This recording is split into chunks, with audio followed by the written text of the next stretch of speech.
Então, nós estamos continuando o capítulo do livro, do Egos em Conflito. E nesse capítulo aqui, ele fala sobre as máscaras. Que as nossas vivências é como se nós estivéssemos sempre colocando máscaras para poder sobreviver naquela existência que a gente está, né? E aí ele fala uma coisa assim bem interessante de que aquilo que a gente vê não é o sujeito, não somos nós por causa dessa máscara que a gente coloca, né? Daí ele fala assim, ó, na reencarnação, muitas vezes, conseguimos sobrepor uma máscara à outra, ou seja, logramos animar um personagem mais ou menos bom, que não tem muito a ver com o personagem que animamos no pretérito. Por sobre a terra é o que mais tem. Gente disfarçada de bondade. Gente mansa, que em essência não é mansa. Gente humilde, que a rigor não é humilde. Por isso que nós estamos aqui, nesse planeta. Se não fosse por isso, eu não estaria aqui. O que ele colocou aqui, eu lembrei, vocês devem ter visto aquela passagem que foi a Tina, inclusive, que deu um vídeo do Geraldinho, em que ele está conversando com alguém ali num podcast, eu acho. E aí ele fala assim, que chegou uma senhora, o Chico Xavier estava fazendo o atendimento, e essa senhora chegou bem mansa do lado dele, e o Chico era muito amoroso, era muito querido, atendia todo mundo com aquela presteza. E diz que aquela senhora, muito fina, muito bonita, muito elegante, sentou do lado do Chico e começou a falar com o Chico com uma voz muito calma, muito mansa. E diz que o Chico fez assim, ó. Foi se afastando. Foi se afastando, se afastando. E as pessoas que conhecem o Chico falaram, meu Deus, como? Não é o feitio dele fazer isso, né? Aí, bom, enfim, aquela senhora falou. E aí, muito mansa e uma voz muito calma. E aí depois, não sei se no outro dia, alguém foi conversar com o Chico e perguntou, olha, eu observei isso e tal. Ele assim, você viu o físico dela falando naquele tom calmo, brando.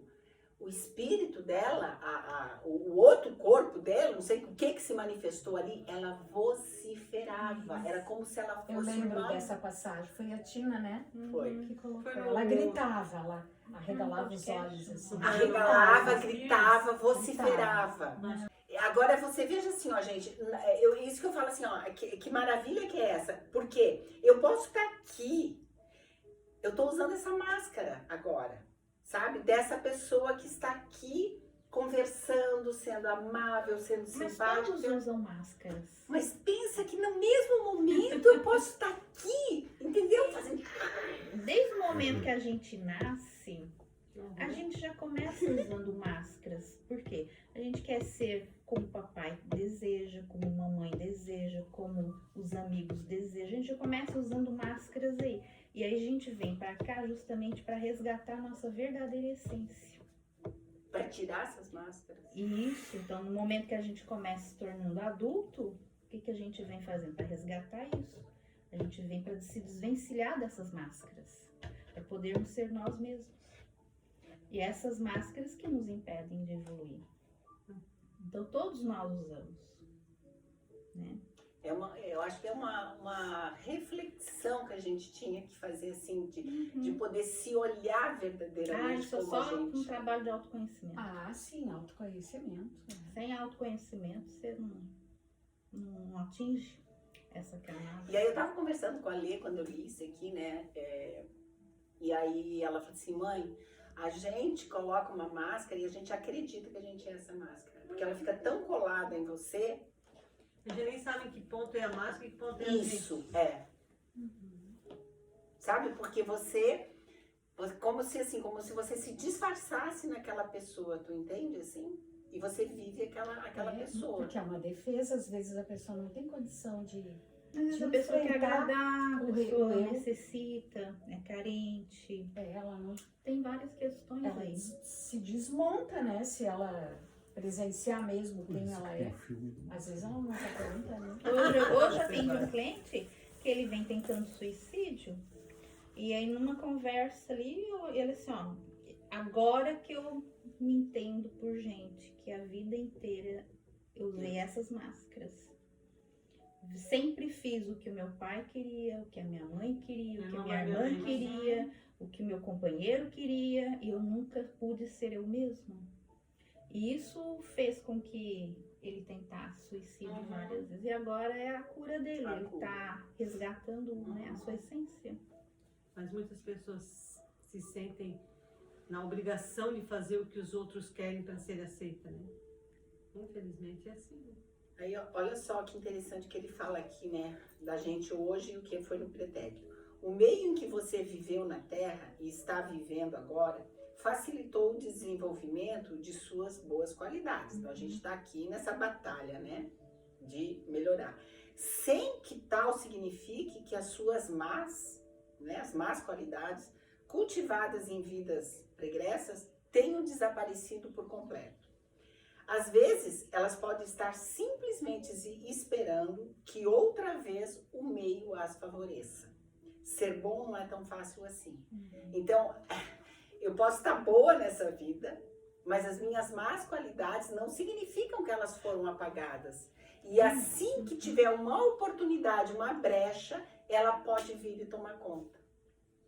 Porque não significa que eu estou bem, pelo menos é o que ele fala aqui, se eu estou bom hoje, que as minhas más qualidades, eu apaguei ela. E aí entra as questões dos subníveis, né, que a gente trabalha. Se a gente fica, vamos supor, a vida inteira com aquela máscara, é uma outra personalidade que se forma ali, né, além daquela tua outra. Ele fala bem isso aqui, ó, na reencarnação, quando você entra em cena para desempenhar um papel, que é o que a gente está fazendo aqui, né? O disfarce é tão bem feito que você acaba acreditando que é o personagem. Então, assim, ele trabalha bem isso, sabe? Essa questão, assim, para você olhar a máscara, sabe? Você se olhar exatamente quem é você. Sem essa máscara. Isso é um movimento tão difícil, tá? Dói. É difícil, porque a gente Dói é uma boa filha, um bom filho, a gente é um bom pai. Entende que isso são máscaras, assim, que a gente vai colocando? Já imaginou se nós não usássemos máscaras, por exemplo? Se tem na família um algoz, um inimigo mesmo, né? Um inimigo, um matou o outro, se tu não tem uma máscara para poder Filtrar. sobreviver, filtrar, um mata o outro de novo, né? Já imaginou? Ele falando assim, né, dessa importância, então, desse nosso subconsciente, que ele fala que o subconsciente é um cemitério dos nossos egos, né? Que a gente deixa no porão, né, todos esses egos, né? E que eles ficam lá, vamos dizer assim, meio que adormecidos, só esperando para emergir, né? Aí ele fala assim, a questão é que o nosso ego atual está em formação, quer dizer, esse ego de hoje, da vida atual, eu estou formando ele com a nossa vivência, né? Está sendo construído. E os demais, os nossos egos passados, já existem. O que fomos ontem não está completamente morto hoje. Nem o que somos hoje estará completamente morto amanhã. Então ele fala que esses egos ficam nesse porão da individualidade da gente, né? E que eu estou construindo mais um ego nessa vida atual. E é esse o conflito que dá. E eu digo que estão bem vivos. Ele falou aqui, ninguém está morto. Bem vivos. Então ele está falando de um caso que ele estava atendendo, que chama Manuel, né? Ele está atendendo essa pessoa quando ele estava clinicando isso em vida, né? O doutor Inácio, né? E, então ele fala assim que esse Manuel, ele tinha uma auto-obsessão. E essa obsessão era de um dos egos dele. Então ele era obsediado por ele mesmo, né? Manuel era um caso típico, não de dupla personalidade, mas sim de multipersonalidade. Viviam vários Manuéis dentro dele. E outra, Não era também um caso característico de obsessão, na influência de um desencarnado sobre o encarnado. Era auto-obsessão. Ele vivia atormentado pelos seus próprios egos, especialmente por um deles, que era feminino. Manuel era casado, pai de 2 filhos, um homem sério no dia a dia. Não obstante, principalmente quando excedia um pouco mais no álcool, ele liberava uma personalidade de vida anterior.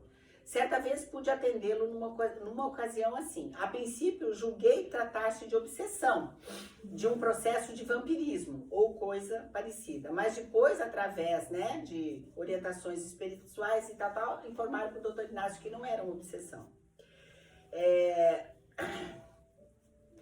O mentor, né, conversou com o Dr. Inácio, pediu para ele prestar atenção, deu uma orientação para ele ver, né?